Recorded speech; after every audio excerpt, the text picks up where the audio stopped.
Oh, that would never do that to you. break my heart. I would never do that. It's not just radio, it's Rockland World Radio. RocklandWorldRadio.com.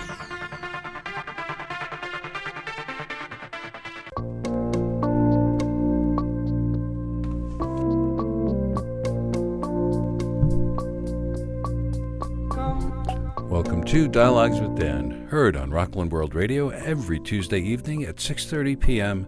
Eastern Standard Time. Sure to check out the archives, which you may access via the archive button on the menu bar. And now, the host of Dialogues with Dan, Mr. Dan Windheim. Oh, thanks, Richard. Hi, everyone. This is Dan, and tonight we have a live interview for everyone. I'm joined by Mona Costantino today on Dialogues with Dan. Hey, Mona. Hey, Glad you could join us live. I'm glad to be here. Yeah, today we're talking about sign language interpreting, and Mona is a sign language interpreter. Yeah, Mona, could you tell everyone how you got involved with sign language interpretation? Sure. So I was born to deaf people. My parents are deaf, and that makes me a CODA, which is what a child of a deaf adult. And, so I've been signing my whole life. I don't really remember learning. And, when I got older, I found out that it was a vocation and an occupation. So I pursued that and saw that there was a need for sign language interpreters and a need for people who were native to the language. Oh, really? Mm-hmm. So I imagine, well, I guess it was innate that you grew up and you just knew sign language. Yeah, it would be like you remembering learning how to talk. Oh. I don't remember learning. I've just always known it. Yes. And over the years, it just came natural. Yeah. Wow, that's very interesting. Yeah. Yeah, so would you say that sign language has changed over the years? Yeah, I mean, like most languages, there's some Yes. evolution. I mean, there's the base, I think, remains the same, but yeah, there are, and there's also sort of regional signs. So, Oh, we there are. might sign a few things differently, like here, between here and say California, but Yes. for the most part, it's at its heart, it's the same. But yeah, there's been, and with technology, of course, we've had to add signs and create signs that wouldn't have existed, 100 years ago. Yes. Mm-hmm. So I imagine sign language that, from, like you said, from area to area, like as far as accents, Mm-hmm. they differ in Mm-hmm. the way they motion or Yep. have. Yes, the different hand shapes or forms that we make. Yes. Absolutely. And like the South and the North, or different, East and West. yeah, Yeah. it's they really. Not great differences, just a few things, Yes. like one, a word here or there might be a little different. And,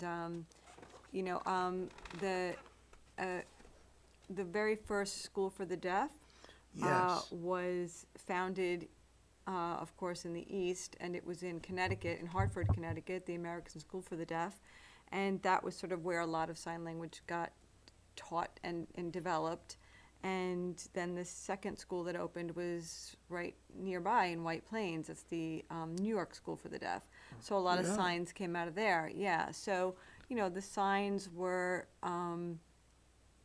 the result of, well, let me back up and say that American Sign Language was created by two gentlemen, Thomas Gallaudet, who was a reverend, and Laurent Clair, who was a Frenchman. And I believe Thomas Gallaudet, I should know this story, but Thomas Gallaudet traveled to France.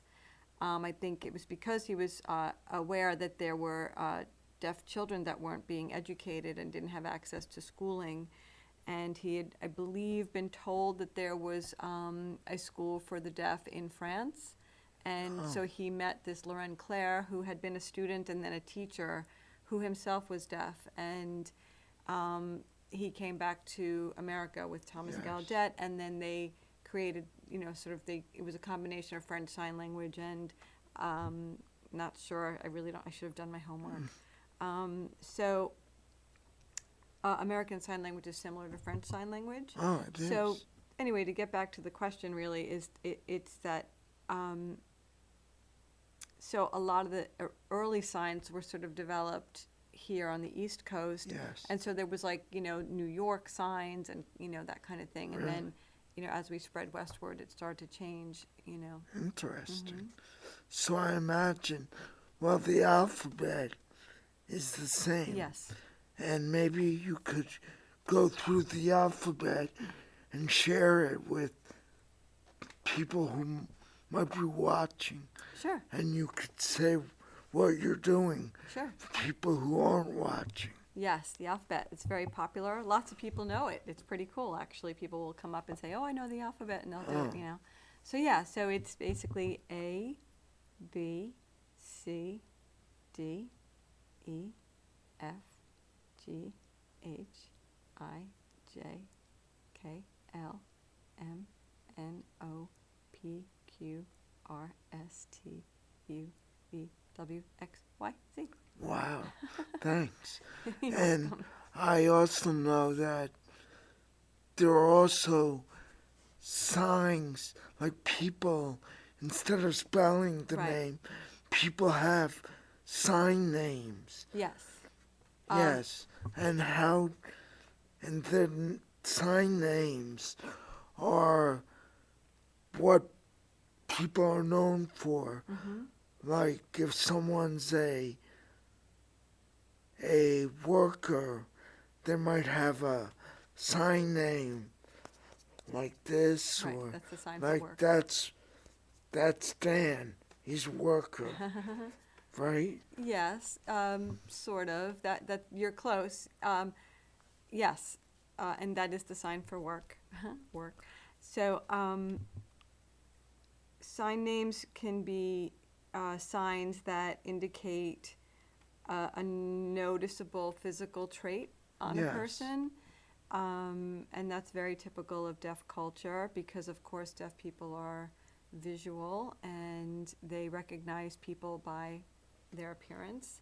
Sure. And I believe I said this to you once before in one of our previous interviews, but a lot of times little kids back in the day when they had their friends in school, deaf kids, of course I'm talking about, they wouldn't necessarily know the actual spelling of the name of their friend. They would Right. just know them by a physical characteristic, and that would be the sign that would identify them. So if somebody had like a scar on their face, Yes. they'd be like, that guy, Oh, yeah. It would be, this is the person, But it's not always the case. There are some names that are short enough that you just spell them very quickly, or Right. you just take the first letter of the name and, Yes. sort of do something very generic, like, like my name is with an M, and you could just take it and just kind of go like this, hit your chest twice, or, it used to be some people would do like this thing with the hair, like wavy hair with the letter M, but, Yes. and then of course, with sign language, I just want to add, we don't spell everything that we say. There are signs Yes. for words, cat, isn't C-A-T, it's cat, right? Yes. Because of the whiskers. So, yeah. And maybe many people know bathroom, Yes. right? So, you take Oh, you do, it's T, right? right, the letter T Toilet, for toilet, right? right? Yes. And what about house? Yeah, very good, right. that Just right? kind of drawing a house in the air. Yes. Yep. And colors? Mm-hmm. What, take the first letter? Yes. Like brown? Yeah. Did you ever right? take a sign language class? I did, yes. Yes. Yes, and how about maybe walk? What's walk? Well, there's two ways to do walk. So there's this, which is yeah. like pretty gestural and iconic. Yes. And then there's walk, Oh, which is sort of more like indicating the feet actually moving. It's a little bit more, this is kind of, I'm trying to think about why we use that over this sometimes. I guess it's to indicate if it's a bit of a trek or if you're sort of strolling. yes. And maybe dog. Well, There's a couple of ways that, dog's not cat. What would dog be? no, but it's God spelled backwards, right? No, I'm just kidding. Yes. So, yes, so dog, I do dog like this, which is basically that I just spelled it. I just went Yeah. D-O-G very quickly, Yes. dog. There's hitting your side of your leg and snapping, like you're calling a dog. Oh, really? That's a common one for dog. This is also dog, indicating that they're sort of scratching behind their ear. Oh, really? And a very old sign for dog that I don't really see anymore is this, because they would get the newspaper for you. Yes. Yeah. And because you said something, what's the sign for God? Yeah, so it's this. It is God? Yes. Yeah, Mona, I hear that many schools these days are offering sign language as that language like people used to take, like Spanish or French. Yes, Now schools are offering sign language. yes, as a language option, yes. Yes. Yes, absolutely. Not a lot of them, but it's sort of starting to Yes. spread. There's a couple of schools I know of that offer it as a language. Yes. Have you ever been offered a job to teach it in say school? Well, not in a public school because you have to have a teaching degree. Yes. Yeah, which is not my forte. So I have, however, taught it here and there in like at jobs I've had to teach it to, maybe the staff at the job I worked. Yes. I actually taught a semester at RCC a very long time ago.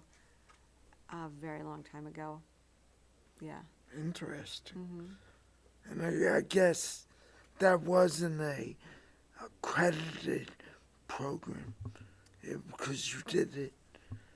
Yeah, it's funny. I'm trying to remember. I think there was a person teaching it, and they needed somebody to cover them for a while. Yes. Yeah. Maybe you could share what are some ways people might learn sign language. Oh well, they offer classes at community colleges. I think they offer classes at some of the schools for the deaf. There are places in the city, in Manhattan, Yes. probably in New Jersey, not sure, but a good place to start if you're really looking is to check into a community college and see if they offer it.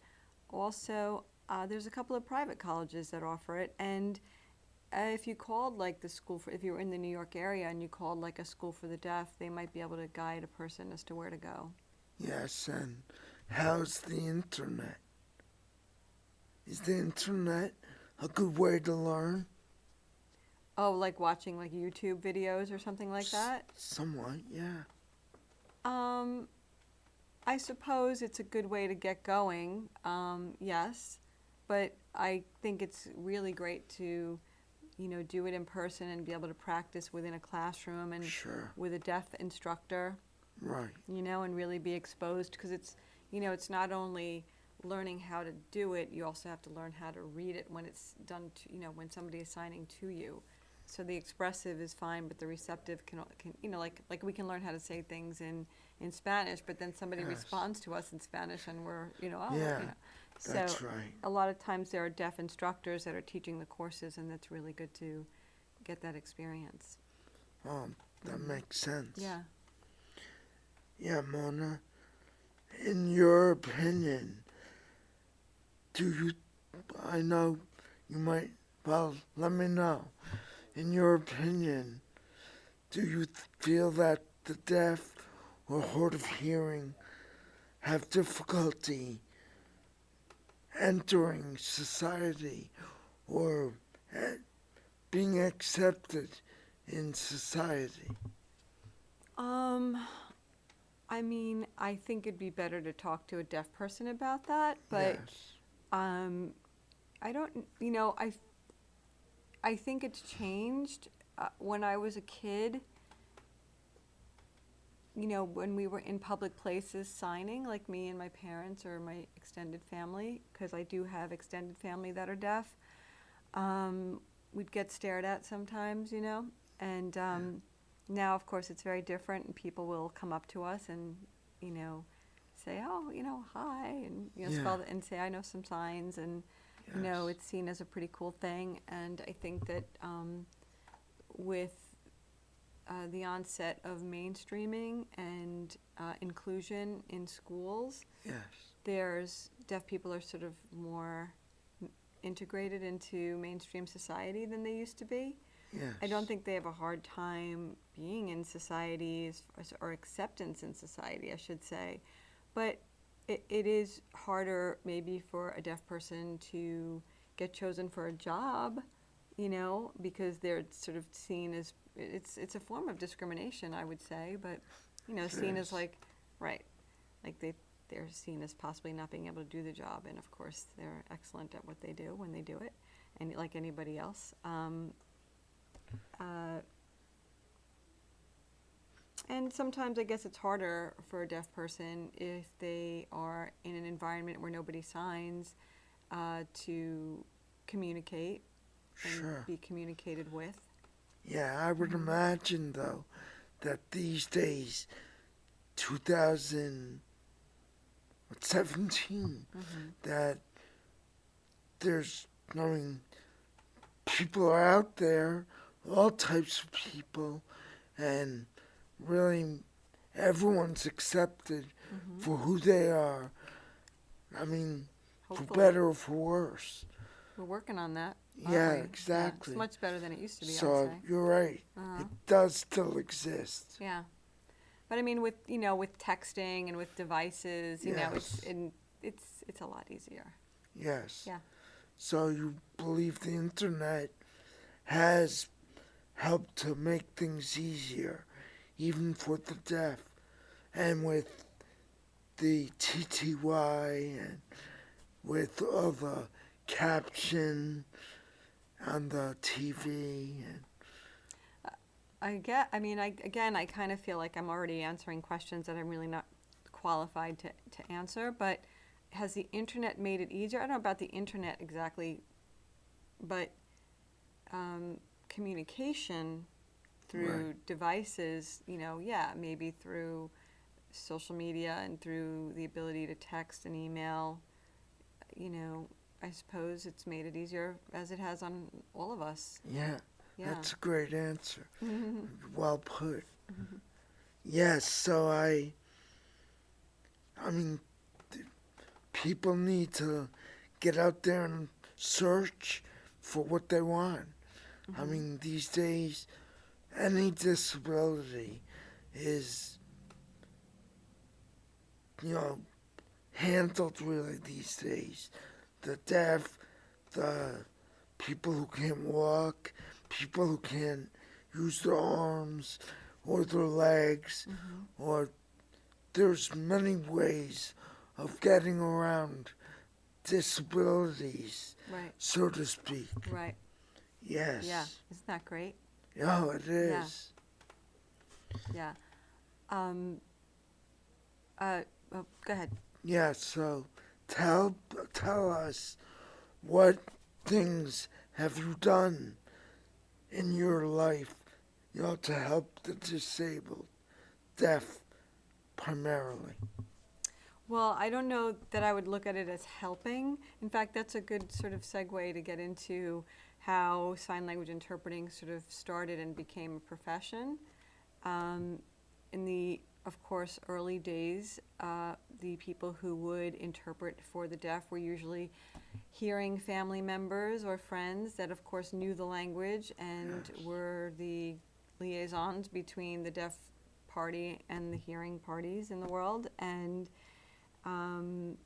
so over time, and I think it was in like 1964, there was a meeting that took place, a sort of national conference that took place amongst people that had been sort of working as interpreters to get together and really try to professionalize it and create a national registry so that people could be contacted if they needed an interpreter.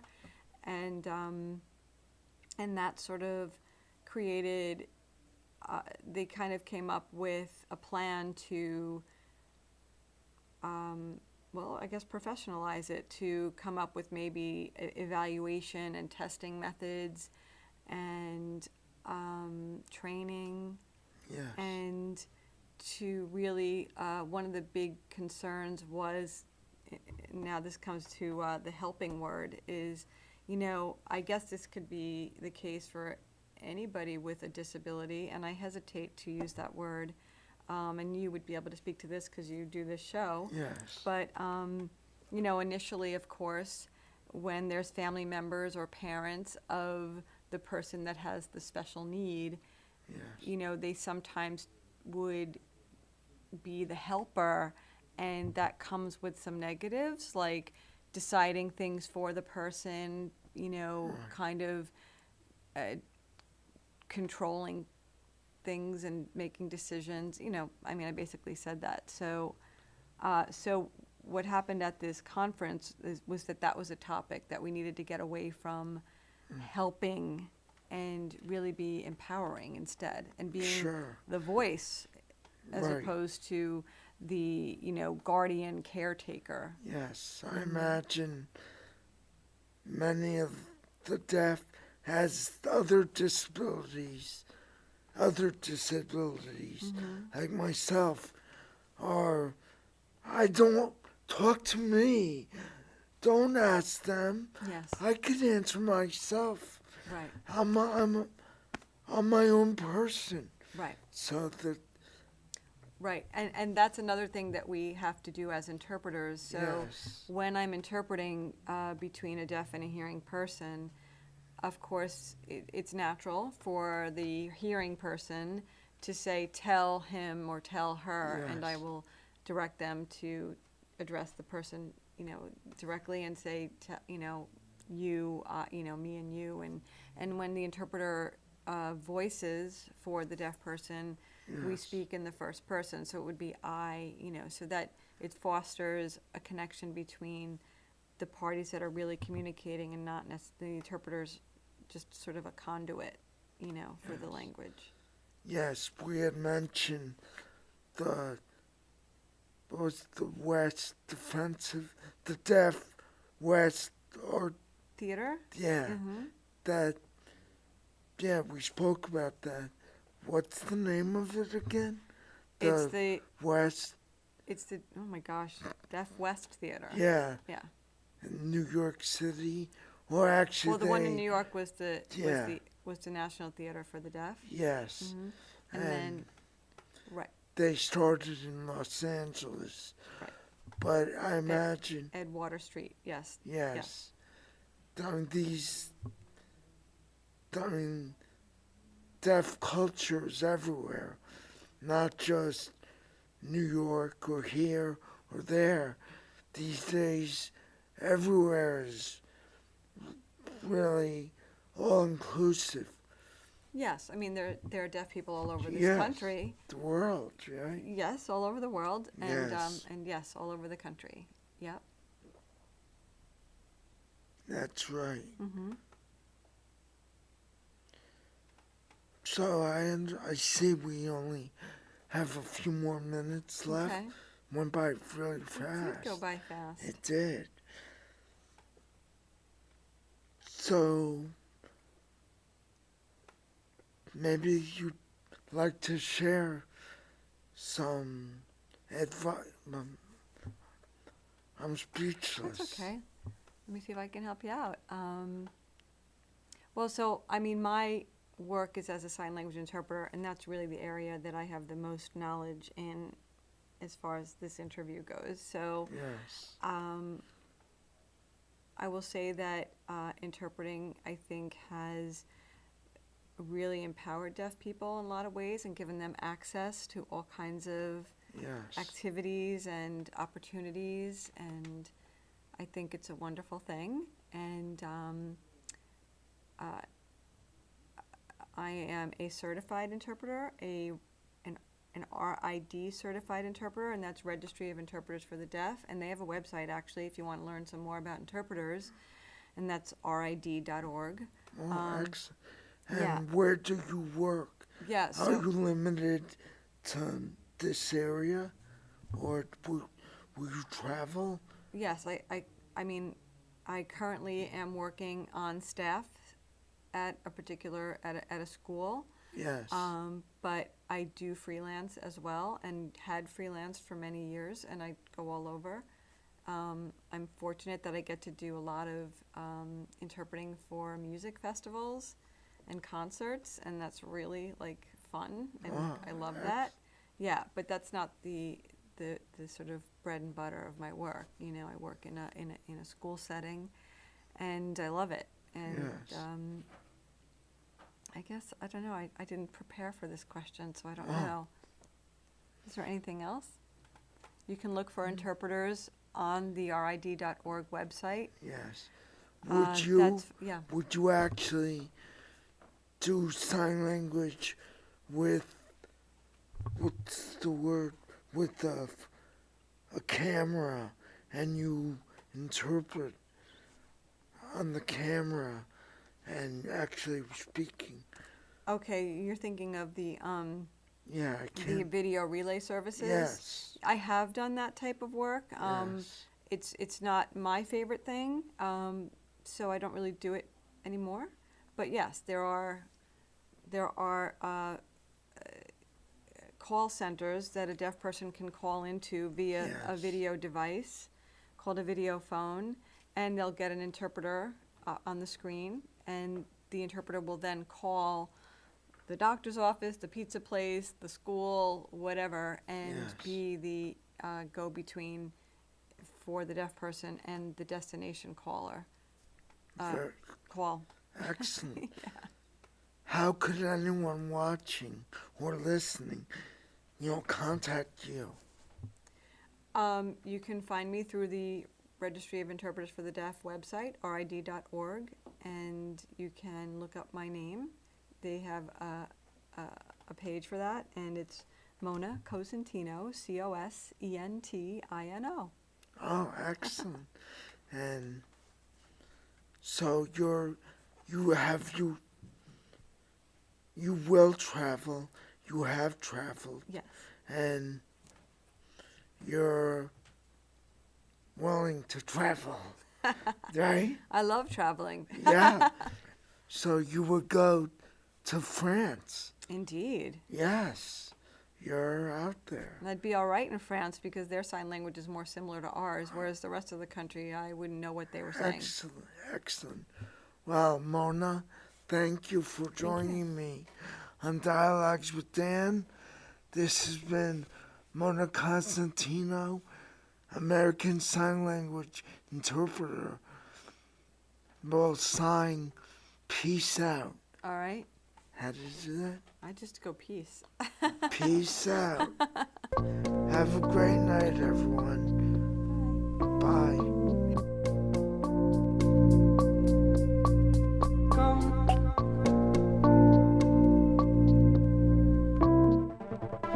It's not just radio, it's Rockland World Radio. RocklandWorldRadio.com.